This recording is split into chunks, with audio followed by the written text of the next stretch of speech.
ಎಲ್ಲರಿಗೂ ನಮಸ್ಕಾರ. Learn with Chetan YouTube ಚಾನಲ್ಗೆ ನಿಮ್ಮೆಲ್ಲರಿಗೂ ಆಧಾರದ ಸುಸ್ವಾಗತ. ಇಂದಿನ ದಿನ ನಾವು 10ನೇ ತರಗತಿಯ ಸಮಾಜ ವಿಜ್ಞಾನ ವಿಷಯದ ಪಾಠ ಆಧಾರಿತ ಮೌಲ್ಯಾಂಕನ ಘಟಕ ಪರೀಕ್ಷೆ 2 ಅದನ್ನು ನೋಡ್ತಾ ಹೋಗೋಣ. ಗರಿಷ್ಠ ಅಂಕಗಳು ಒಟ್ಟು 20, ನಿಗದಿತ ಸಮಯ 40 ನಿಮಿಷ ಇರ್ತದೆ. ಸೊ ಇಲ್ಲಿ ಉದ್ದಿಷ್ಟವಾದ ಅಂಕ ಹಂಚಿಕೆ ಕೊಟ್ಟಿದ್ದಾನೆ, ಹಾಗೆ ಕ್ಲಿಷ್ಟಾನುಕಾರ ಅಂಕ ಹಂಚಿಕೆಗಳನ್ನು ಕೂಡ ಕೊಟ್ಟಿದ್ದಾನೆ. ಸುಲಭ 6 ಅಂಕಗಳು ಸಿಗ್ತವೆ ನಿಮಗೆ, ಸಾಧಾರಣ 9 ಅಂಕಗಳು, ಹಾಗೆ ಕಠಿಣ 5 ಅಂಕಗಳ ಒಂದು ಪ್ರಶ್ನೆ ಪತ್ರಿಕೆ ಆಗಿರ್ತದೆ. ಇನ್ನು ಬಹು ಆಯ್ಕೆ ಪ್ರಶ್ನೆಗಳು 2 ಕಂಡು ಬರ್ತವೆ, ಕಿರು ಉತ್ತರದ ಪ್ರಶ್ನೆಗಳು 2 ಕಂಡು ಬರ್ತವೆ, ಸಂಕ್ಷಿಪ್ತ ಉತ್ತರದ ಪ್ರಶ್ನೆಗಳು 3 ಕಂಡು ಬರ್ತವೆ, ಹಾಗೆ ದೀರ್ಘ ಉತ್ತರದ ಪ್ರಶ್ನೆಗಳು 2 ಕಂಡು ಬರ್ತವೆ. ಅಷ್ಟೇ ಅಲ್ಲದೆ ದೀರ್ಘ ಉತ್ತರದ ಪ್ರಶ್ನೆಗಳು ಭಾಗ 2 ಇವು 1 ಕಂಡು ಬರ್ತದೆ ಅಂತ ಹೇಳ್ತಾ, ಅಷ್ಟೇ ಘಟಕವಾರು ಅಂಕ ಹಂಚಿಕೆಯನ್ನು ನೋಡ್ತಾ ಹೋಗೋಣ. ಬ್ರಿಟಿಷ್ ಆಳ್ವಿಕೆಯ ವಿಸ್ತರಣೆಯಲ್ಲಿ 1 ಅಂಕದ ಮಲ್ಟಿಪಲ್ ಚಾಯ್ಸ್ ಒಂದು ಪ್ರಶ್ನೆ, 1 ಅಂಕದ ಕಿರು ಉತ್ತರ ಒಂದು ಪ್ರಶ್ನೆ, 2 ಅಂಕದ ಒಂದು ಪ್ರಶ್ನೆ, 3 ಅಂಕದ ಒಂದು ಪ್ರಶ್ನೆ, ಒಟ್ಟು 4 ಪ್ರಶ್ನೆಗಳು ಕಂಡು ಬಂದರೆ 7 ಅಂಕಗಳು ಸಿಗ್ತವೆ ನಿಮಗೆ ಈ ಒಂದು ಪಾಠದಿಂದ.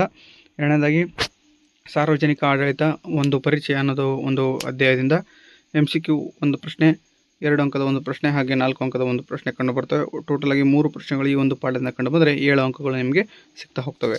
ಇನ್ನು ಅರ್ಥವ್ಯವಸ್ಥೆ ಮತ್ತು ಸರ್ಕಾರ ಎಂಬ ಒಂದು ಪಾಠದಿಂದ 1 ಅಂಕದ ಕಿರು ಉತ್ತರಗಳು ಒಂದು ಪ್ರಶ್ನೆ, 2 ಅಂಕದ ಒಂದು ಪ್ರಶ್ನೆ, ಹಾಗೆ 3 ಅಂಕದ ಒಂದು ಪ್ರಶ್ನೆ.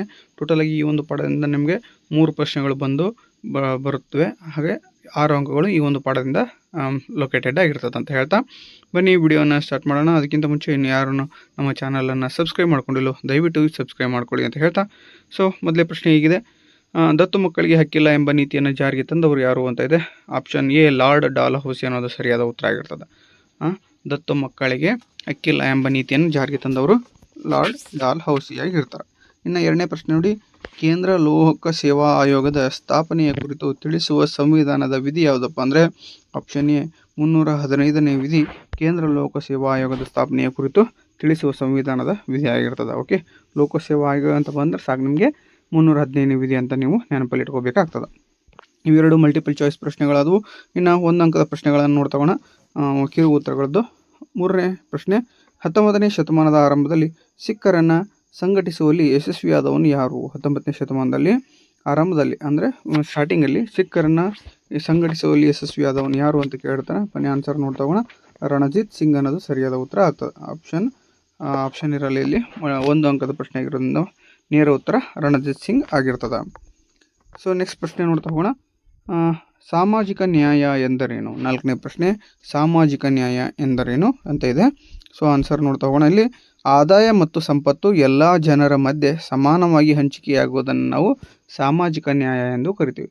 ಅಂದರೆ ಈ ಆದಾಯ ಅಂದರೆ ಇನ್ಕಮ್ಮು ಮತ್ತು ಸಂಪತ್ತು ವೆಲ್ತ್ ಇವೆರಡು ಏನಾಗಬೇಕಂತ ಜನರಿಗೆ ಸಮಾನವಾಗಿ ಹಂಚಿಕೆ ಆದರೆ ಅದನ್ನು ನಾವು ಏನು ಕರಿತೀವಿ? ಸಾಮಾಜಿಕ ನ್ಯಾಯ ಎಂದು ಕರಿತಾ ಹೋಗ್ತೀವಿ.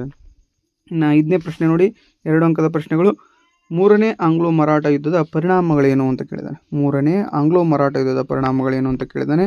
ಆನ್ಸರ್ ನೋಡ್ತಾ ಹೋಗೋಣ, ಮರಾಠ ಮನೆತನಗಳು ಯುದ್ಧದಲ್ಲಿ ಸೋತವು, ಬಾಜಿರಾಯನು ಕೋರೆಗಾಂವ್ ಮತ್ತು ಅಷ್ಟಿ ಯುದ್ಧಗಳಲ್ಲಿ ಸೋತನು, ಬ್ರಿಟಿಷರು ಪೇಶ್ವೆ ಪದವಿಯನ್ನು ರದ್ದುಗೊಳಿಸಿದರು, ಬಾಜಿರಾಯನಿಗೆ ವಿಶ್ರಾಂತಿ ವೇತನವನ್ನು ನೀಡಿದರು, ಹಾಗೆಯೇ ಬ್ರಿಟಿಷರು ಪ್ರತಾಪ ಸಿಂಹನನ್ನು ಸತಾರದ ರಾಜನನ್ನಾಗಿ ಮಾಡಿದರು ಅನ್ನೋದು ಆನ್ಸರ್ ಆಗ್ತದೆ.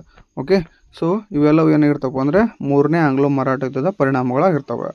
ಇನ್ನು 6ನೇ ಪ್ರಶ್ನೆ ನೋಡಿ, ಪ್ರತ್ಯಕ್ಷ ನೇಮಕಾತಿ ಮತ್ತು ಪರೋಕ್ಷ ನೇಮಕಾತಿಗಿಂತ ಪರೋಕ್ಷ ನೇಮಕಾತಿಗಿಂತ ಹೇಗೆ ಭಿನ್ನವಾಗಿದೆ ಎಂಬುದನ್ನು ವಿವರಿಸಿ ಅಂತ, ಅಂದರೆ ವ್ಯತ್ಯಾಸವನ್ನು ಬರೀರಿ ಅಂತ ಕೇಳ್ತಾರೆ. ಓಕೆ, ಆನ್ಸರ್ ನೋಡ್ತಾ ಹೋಗೋಣ, ಪ್ರತ್ಯಕ್ಷ ನೇಮಕಾತಿಯನ್ನು ನೇರ ನೇಮಕಾತಿ ಎಂದು ಕರೀತಾರೆ, ಆದರೆ ಪರೋಕ್ಷ ನೇಮಕಾತಿಯನ್ನು ಆಂತರಿಕ ನೇಮಕಾತಿ ಎಂದು ಕೂಡ ಕರಿತೀವಿ. ಇನ್ನು ಪ್ರತ್ಯಕ್ಷ ನೇಮಕಾತಿಯಲ್ಲಿ ಅರ್ಹ ಅಭ್ಯರ್ಥಿಗಳನ್ನು ಸ್ಪರ್ಧಾತ್ಮಕ ಪರೀಕ್ಷೆಗಳ ಮೂಲಕ ನಿಶ್ಚಿತ ರೀತಿಯಲ್ಲಿ ಆಯ್ಕೆ ಮಾಡಲಾಗ್ತದೆ. ಇನ್ನು ಪರೋಕ್ಷ ನೇಮಕಾತಿಯಲ್ಲಿ ಈಗಾಗಲೇ ಸರ್ಕಾರಿ ಸೇವೆಯಲ್ಲಿರುವವರನ್ನು ಮೇಲ್ದರ್ಜೆಯ ಹುದ್ದೆಗಳಿಗೆ ಏನು ಮಾಡ್ತಾರೆ? ನೇಮಕವನ್ನು ಮಾಡೋದಾಗಿರ್ತದೆ. ಇನ್ನು ನೆಕ್ಸ್ಟು ಪ್ರತ್ಯಕ್ಷ ನೇಮಕಾತಿಯಲ್ಲಿ 3ನೇ ಪಾಯಿಂಟ್ ಏನಪ್ಪ ಅಂದರೆ ಅಭ್ಯರ್ಥಿಗಳು ಕೆಲವು ಸಾಮಾನ್ಯ ಮತ್ತು ವಿಶೇಷ ಅರ್ಹತೆಗಳನ್ನು ಹೊಂದಿರಬೇಕಾಗ್ತದೆ. ಆದರೆ ಪರೋಕ್ಷ ನೇಮಕಾತಿಯಲ್ಲಿ ನಿಗದಿತ ವಿದ್ಯಾರ್ಹತೆ ಮತ್ತು ಸೇವಾ ಹಿರಿತನವನ್ನು ಹೊಂದಿರಬೇಕಾಗ್ತದೆ. ನೆಕ್ಸ್ಟ್ ಪ್ರತ್ಯಕ್ಷ ನೇಮಕಾತಿಯಲ್ಲಿ ಜನಪ್ರಿಯ ಹಾಗೂ ವೈಜ್ಞಾನಿಕ ವಿಧಾನವಾಗಿದೆ. ಪರೋಕ್ಷ ನೇಮಕಾತಿಯು ಪದೋನ್ನತಿ ಮತ್ತು ಬಡ್ತಿಯ ವಿಧಾನವಾಗಿ ಇರ್ತದೆ. ಓಕೆನಾ? ಸೊ ಎರಡು ಪ್ರತ್ಯಕ್ಷ ಮತ್ತು ಪರೋಕ್ಷ ನೇಮಕಾತಿಯ ನಡುವಿನ ವ್ಯತ್ಯಾಸಗಳಾಗ್ತವೆ. ಇನ್ನು ಮುಂದಿನ ಪ್ರಶ್ನೆ ನೋಡ್ತಾ ಹೋಗೋಣ, 7ನೇ ಪ್ರಶ್ನೆ, ಪಂಚವಾರ್ಷಿಕ ಯೋಜನೆಗಳ ಉದ್ದೇಶಗಳನ್ನು ತಿಳಿಸಿ. ಇದು ವೆರಿ ಇಂಪಾರ್ಟೆಂಟ್ ಪ್ರಶ್ನೆ. ಇದು 6ನೇ ಪ್ರಶ್ನೆ ಮತ್ತು 7ನೇ ಪ್ರಶ್ನೆ ಸಾಕಷ್ಟು ಬಾರಿ ರಿಪೀಟೆಡ್ ಆಗಿರ್ತಕ್ಕಂಥ ಪ್ರಶ್ನೆಗಳು. ಪಂಚವಾರ್ಷಿಕ ಯೋಜನೆಗಳ ಉದ್ದೇಶಗಳು ಏನೇನಪ್ಪ? ಇದು ಬಡತನವನ್ನು ನಿರ್ಮೂಲನೆ ಮಾಡೋದಾಗಿರ್ತದೆ. ಪಂಚವಾರ್ಷಿಕ ಯೋಜನೆ ಮೊದಲನೇ ಉದ್ದೇಶ ಬಡತನವನ್ನು ನಿರ್ಮೂಲನೆ ಮಾಡೋದು. ಹಾಗೆ ಎರಡನೇ ಅಂಶ ಏನಪ್ಪ ಅಂದರೆ ಜನರ ಜೀವನ ಮಟ್ಟವನ್ನು ಗರಿಷ್ಠ ಮಟ್ಟಕ್ಕೆ ಹೆಚ್ಚಿಸುವುದು. ಜನರ ಜೀವನ ಮಟ್ಟವನ್ನು ಗರಿಷ್ಠ ಮಟ್ಟಕ್ಕೆ ಹೆಚ್ಚಿಸೋದು, ಉತ್ಪಾದನೆಯನ್ನು ಗರಿಷ್ಠ ಮಟ್ಟಕ್ಕೆ ಹೆಚ್ಚಿಸುವುದು, ಹಾಗೆ ಉದ್ಯೋಗಾವಕಾಶಗಳನ್ನು ಕೂಡ ಜಾಸ್ತಿ ಮಾಡೋದು ಏನಾಗಿರ್ತದಪ್ಪ ಅಂದರೆ ಒಂದು ಇಲ್ಲಿ ಯೋಜನೆಗಳು ಏನದಾವಲ್ಲ ಆ ಪಂಚವಾರ್ಷಿಕ ಯೋಜನೆಗಳು ಅವುಗಳ ಉದ್ದೇಶ ಆಗ್ತಾವೆ. 5 ವರ್ಷಗಳಿಗೆ ಇಷ್ಟಿಷ್ಟು ಮಾಹಿತಿಗಳನ್ನು ನಾವೇನು ಮಾಡಬೇಕು, ಹೆಚ್ಚು ಮಾಡಬೇಕು. ಜನರಲ್ಲಿ ಏನು ಮಾಡಬೇಕು, ಆದಾಯದ ಪ್ರಮಾಣವನ್ನು ಹೆಚ್ಚಿಸಬೇಕು ಅನ್ನೋ ಒಂದು ಉದ್ದೇಶಗಳು ಕಂಡುಬರ್ತವೆ. ಓಕೆ, ಇನ್ನು ಅವುಗಳಲ್ಲಿ ಕೂಡ ಇನ್ನೂ ಕೆಲವೊಂದಿಷ್ಟು ಪಾಯಿಂಟ್ಗಳಿದಾವೆ, ಅವುಗಳನ್ನು ನೋಡ್ತಾ ಹೋಗೋಣ. ಆರ್ಥಿಕ ಅಸಮಾನತೆಯನ್ನು ಕಡಿಮೆ ಮಾಡೋದು ಅಂದರೆ ಬಡತನವನ್ನು ನಿರ್ಮೂಲನೆ ಮಾಡೋದು ಅಂತ. ಓಕೆ, ಆರ್ಥಿಕ ಸ್ಥಿರತೆಯನ್ನು ಕಾಯ್ದುಕೊಳ್ಳೋದು, ಜನರಲ್ಲಿ ಆರ್ಥಿಕವಾಗಿ ಏನಾಗೋದು, ಜನರು ಸದೃಢರಾಗುವಂತೆ ಮಾಡೋದಾಗಿರ್ಬೋದು. ಇನ್ನು ಆರ್ಥಿಕತೆಯನ್ನು ಆಧುನೀಕರಣಗೊಳಿಸೋದು ಅಂದರೆ ಮುಂಬಂದಿಗೆ ಬರಲಿ ಅಂತ ಅಂದರೆ ಎಲ್ಲ ಜನರು ಏನು ಮಾಡಲಿ, ಆರ್ಥಿಕವಾಗಿ ಮುಂದುವರ್ಗಕ್ಕೆ ಒಂದು ಹೆಚ್ಚಿನ ವರ್ಗಕ್ಕೆ ಜಂಪ್ ಆಗಲಿ ಅನ್ನೋ ಒಂದು ಉದ್ದೇಶದಿಂದ ಈ ಒಂದು ಪಂಚವಾರ್ಷಿಕ ಯೋಜನೆಗಳನ್ನು ಜಾರಿಗೆ ತರ್ತಾರೆ ಮತ್ತು ಅವುಗಳ ಉದ್ದೇಶಗಳು ಆಗಿರ್ತವೆ. ಓಕೆ, ನೆಕ್ಸ್ಟ್ ಪ್ರಶ್ನೆ ನೋಡ್ತಾ ಹೋಗೋಣ. 3 ಅಂಕದ ಪ್ರಶ್ನೆಗಳು ಅಂತಲೇ ಹೇಳ್ಬೋದು ಇವನ್ನ. 8ನೇ ಪ್ರಶ್ನೆ ನೋಡಿ, ಸಹಾಯಕ ಸೈನ್ಯ ಪದ್ಧತಿಯ ನಿಬಂಧನೆಗಳಾವುವು? ಸಹಾಯಕ ಸೈನ್ಯ ಪದ್ಧತಿಯ ನಿಬಂಧನೆಗಳು ಯಾವುವು ಅಂತ ಕೇಳಿದಾನೆ. ಓಕೆ, ಸಹಾಯಕ ಸೈನ್ಯ ಪದ್ಧತಿಯ ನಿಬಂಧನೆಗಳೇನೇನು? ಓಕೆ, 1ನೇ ಪಾಯಿಂಟ್ ನೋಡಿ, ಭಾರತೀಯ ರಾಜನು ಬ್ರಿಟಿಷ್ ಸೈನಿಕ ತುಕಡಿಯನ್ನು ತನ್ನ ರಾಜ್ಯದಲ್ಲಿ ಇರಿಸ್ಕೊಳ್ಬೇಕು. ಅಂದರೆ ಬ್ರಿಟಿಷರ ಒಂದು ಸೈನ್ಯದ ತುಕಡಿಯನ್ನು ಏನು ಮಾಡಬೇಕು, ಭಾರತೀಯ ರಾಜ ತನ್ನ ಒಂದು ರಾಜ್ಯದಲ್ಲಿ ಇರಿಸ್ಕೊಳ್ಬೇಕಾಗ್ತದೆ.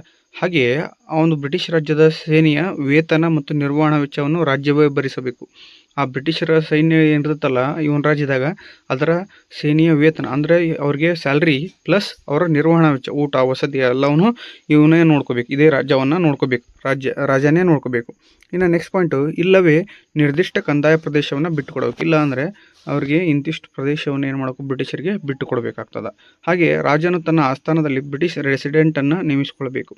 ಓಕೆ, ಒಂದು ಬ್ರಿಟಿಷ್ ಒಂದು ಕಚೇರಿಯನ್ನು ನಿರ್ಮಿಸ್ಕೊಳ್ಬೇಕು ಅವನ ರಾಜ್ಯದಾಗ.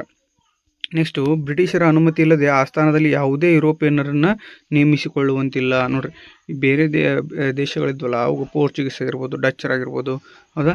ಸೊ ಇವ್ರು ಯಾರನ್ನೂ ಕೂಡ ಏನು ಮಾಡೋ ಹಾಗಿಲ್ಲ, ಯಾವುದೇ ಯುರೋಪಿಯನ್ನರನ್ನು ಅವನ ರಾಜ್ಯದಲ್ಲಿ ನೇಮಕವನ್ನು ಮಾಡ್ಕೊಳ್ಬಾರ್ದು ಅನ್ನೋ ಒಂದು ಆದೇಶವನ್ನು, ನಿರ್ಬಂಧವನ್ನು ಏನು ಮಾಡಿದ್ರು ಅವರು ಬ್ರಿಟಿಷರು ಹೇಳಿದರು. ಓಕೆ, ನೆಕ್ಸ್ಟು, ಯುದ್ಧ ಅಥವಾ ಸಂಧಾನ ಮಾಡಿಕೊಳ್ಳಬೇಕಾದರೆ ಗವರ್ನರ್ ಜನರಲ್ನ ಸಮ್ಮತಿ ಬೇಕಾಗ್ತದೆ. ಈಗ ಆ ಒಂದು ರಾಜ ಯಾವುದೇ ಒಂದು ಬೇರೆ ರಾಜ್ಯರ ಕೂಟಾಗ ಯುದ್ಧವನ್ನು ಮಾಡಿದ್ದೇ ಆದಲ್ಲಿ ಅದನ್ನು ಸಂಧಾನ ಮಾಡ್ಕೋಬೇಕಾದ್ರೂ ಕೂಡ, ಹಾಗೆ ಯುದ್ಧ ಮಾಡಬೇಕಂದ್ರೂ ಕೂಡ ಬ್ರಿಟಿಷ್ ಗವರ್ನರ್ ಜನರಲನ್ನು ಅವರ ಅನುಮತಿಯನ್ನು ಪಡೆಯಬೇಕಾಗಿತ್ತು ಅನ್ನೋದು ಒಂದು ಪಾಯಿಂಟು. ನೆಕ್ಸ್ಟು, ಕಂಪನಿಯು ರಾಜ್ಯಕ್ಕೆ ಆಂತರಿಕ ಮತ್ತು ಬಾಹ್ಯ ರಕ್ಷಣೆಯನ್ನು ಒದಗಿಸೋದು. ಆ ಒಂದು ಬ್ರಿಟಿಷ್ ಕಂಪನಿ ಐತಲ್ಲ, ಅದು ರಾಜ್ಯಕ್ಕೆ ಆಂತರಿಕ ಮತ್ತು ಬಾಹ್ಯವಾದ ರಕ್ಷಣೆಯನ್ನು ಒದಗಿಸೋದು ಆಗಿರ್ತದೆ. ಇವೆಲ್ಲವೂ ಏನಾಗಿರ್ತವಪ್ಪ ಅಂದರೆ ಸಹಾಯಕ ಸೈನ್ಯ ಪದ್ಧತಿಯ ನಿರ್ಬಂಧನೆಗಳು ಆಗಿರ್ತವೆ. ಇನ್ನು 9ನೇ ಪ್ರಶ್ನೆ ನೋಡ್ತಾ ಹೋಗೋಣ. ಸುಗ್ಗಿ ಪೂರ್ವ ಹಾಗೂ ಸುಗ್ಗಿ ನಂತರ ತಂತ್ರಜ್ಞಾನ ಹಸಿರು ಕ್ರಾಂತಿಯನ್ನು ಹೇಗೆ ಉಂಟು ಮಾಡಿತು ಅಂತ ಕೇಳಿದ್ದಾನೆ. ಬನ್ನಿ ಆನ್ಸರ್ ನೋಡ್ತಾ ಹೋಗೋಣ. ಸುಗ್ಗಿ ಪೂರ್ವ ತಂತ್ರಜ್ಞಾನ ಹಾಗೆ ಸುಗ್ಗಿ ನಂತರ ತಂತ್ರಜ್ಞಾನ ಇದೆ. ಸುಗ್ಗಿ ಪೂರ್ವ ತಂತ್ರಜ್ಞಾನ ಹೆಚ್ಚು ಇಳುವರಿ ಬೀಜಗಳ ಬಳಕೆಯನ್ನು ಮಾಡಿತು. ಹಾಗೆ ಗೊಬ್ಬರ ಮತ್ತು ಕ್ರಿಮಿನಾಶಕಗಳ ಬಳಕೆ ಆಯಿತು. ನೀರಾವರಿ ಸೌಲಭ್ಯಗಳ ವಿಸ್ತರಣೆ ಆಯಿತು. ಸುಧಾರಿತ ತಂತ್ರಜ್ಞಾನದ ಬಳಕೆ ಆಯಿತು. ಸಾಲ ಮತ್ತು ಧನ ಸಹಾಯದ ವ್ಯವಸ್ಥೆ ಆಯಿತು. ಇನ್ನು ಸುಗ್ಗಿ ನಂತರದ ತಂತ್ರಜ್ಞಾನ ಏನು ಮಾಡ್ತಪ್ಪ ಅಂದರೆ ನ್ಯಾಯೋಚಿತ ಬೆಲೆಯನ್ನು ಒದಗಿಸ್ತು. ಹೆಚ್ಚುವರಿ ಉತ್ಪನ್ನಗಳ ಸಂಸ್ಕರಣೆ ಮಾಡೋದಾಗಿರ್ಬೋದು, ಮಾರುಕಟ್ಟೆಗಳ ಸುಧಾರಣೆ ಮಾಡೋದಾಗಿರ್ಬೋದು, ಹಾಗೆ ಉಗ್ರಾಣ ಮತ್ತು ಶೈತ್ಯಾಗಾರಗಳ ನಿರ್ಮಾಣವನ್ನು ಮಾಡೋದಾಗಿರ್ತದೆ. ಇವೆರಡು ಸುಗ್ಗಿ ನಂತರದ ತಂತ್ರಜ್ಞಾನ ಮತ್ತು ಸುಗ್ಗಿ ಪೂರ್ವದ ತಂತ್ರಜ್ಞಾನ ಏನು ಮಾಡ್ತಪ್ಪ ಅಂದರೆ ಆಧುನಿಕತೆಯಲ್ಲಿ ಅಂದರೆ ರೈತರಿಗೆ ಸಹಾಯ ಮಾಡ್ತಕ್ಕಂತಹ ಒಂದು ಹಸಿರು ಕ್ರಾಂತಿಯನ್ನು ಉಂಟು ಮಾಡಿದ್ವು ಅಂತ ನಾವು ಹೇಳ್ಬೋದು. ಇನ್ನು 4 ಅಂಕದ ಒಂದು ಪ್ರಶ್ನೆ, ಕೊನೆಯ ಪ್ರಶ್ನೆ 10ನೇ ಪ್ರಶ್ನೆ. ಸಾರ್ವಜನಿಕ ಆಡಳಿತವು ವ್ಯಕ್ತಿಯ ಜನನದಿಂದ ಮರಣದವರೆಗೆ ಅಗತ್ಯವಾದ ಸೇವೆಗಳನ್ನು ಒದಗಿಸುತ್ತದೆ, ಸಮರ್ಥಿಸಿ ಅಂತ ಕೇಳಿರ್ತಾನೆ. ಸೊ ಬನ್ನಿ ಆನ್ಸರ್ ನೋಡ್ತಾ ಹೋಗೋಣ. ಇದು ಶಾಂತಿ ಹಾಗೂ ಸುವ್ಯವಸ್ಥೆಯನ್ನು ಕಾಪಾಡುವುದಾಗಿರ್ತದೆ. ಶಾಂತಿ ಹಾಗೂ ಸುವ್ಯವಸ್ಥೆಯನ್ನು ಕಾಪಾಡುವುದು, ಜನರ ಪ್ರಾಣ ಹಾಗೂ ಆಸ್ತಿಗೆ ರಕ್ಷಣೆಯನ್ನು ನೀಡುವುದು, ನ್ಯಾಯ ಒದಗಿಸುವುದು, ಶಿಕ್ಷಣ ನೀಡುವುದು, ಹಾಗೆ ಉದ್ಯೋಗಾವಕಾಶ ಕಲ್ಪಿಸುವುದು, ಅವಶ್ಯಕ ವಸ್ತುಗಳನ್ನು ಪೂರೈಸುವುದಾಗಿರ್ಬೋದು, ದೇಶದ ರಕ್ಷಣೆಯನ್ನು ಮಾಡೋದಾಗಿರ್ಬೋದು, ಅಷ್ಟೇ ಅಲ್ಲದೆ ಆರ್ಥಿಕ ಸಮಾನತೆಯನ್ನು ಉಂಟು ಮಾಡುವುದಾಗಿರ್ತದೆ. ಈ ಎಲ್ಲ ಅಂಶಗಳು ಏನಾಗ್ತವಪ್ಪ ಅಂದರೆ ಸಾಮಾಜಿಕ ನ್ಯಾಯವನ್ನು ಒದಗಿಸ್ತಕ್ಕಂತಹ ಅಂಶಗಳು ಆಗ್ತವೆ. ಓಕೆ, ಅಂದರೆ ಸಾರ್ವಜನಿಕ ಆಡಳಿತ ಏನಾಗ್ತದೆ, ಒಂದು ವ್ಯಕ್ತಿ ಜನರಿಂದ ಮಾಡಿದವ್ರಿಗೆ ಅಗತ್ಯವಾದ ಸೇವೆಗಳನ್ನು ಒದಗಿಸ್ತದೆ ಅನ್ನೋದಕ್ಕೆ ಆನ್ಸರ್ ಆಗ್ತದೆ. ಓಕೆ, ಸೊ ಇದಾಗಿತ್ತು ಇಂದಿನ ವಿಡಿಯೋದಲ್ಲಿ ನಾವು 10ನೇ ತರಗತಿಯ ಸಮಾಜ ವಿಜ್ಞಾನ ವಿಷಯದ ಪಾಠ ಆಧಾರಿತ ಮೌಲ್ಯಮಾಪನ 2 ನೋಡ್ತಾ ಹೋದ್ವಿ. ಈ ಒಂದು ವಿಡಿಯೋ ನಿಮಗೆ ಇಷ್ಟವಾಗಿದ್ದರೆ ದಯವಿಟ್ಟು ಲೈಕ್ ಮಾಡಿ, ಶೇರ್ ಮಾಡಿ, ಕಮೆಂಟ್ ಮಾಡಿ, ಹಾಗೆ ಸಬ್ಸ್ಕ್ರೈಬ್ ಮಾಡ್ಕೊಳ್ಳೋದನ್ನು ಮರಿಬೇಡಿ ಅಂತ ಹೇಳ್ತಾ ಇಷ್ಟೊತ್ತು ವಿಡಿಯೋ ನೋಡಿರ್ತಕ್ಕಂಥ ನಿಮ್ಮೆಲ್ಲರಿಗೆ ತುಂಬ ಹೃದಯದ ಧನ್ಯವಾದಗಳನ್ನು ತಿಳಿಸ್ತೇನೆ. Thank you so much.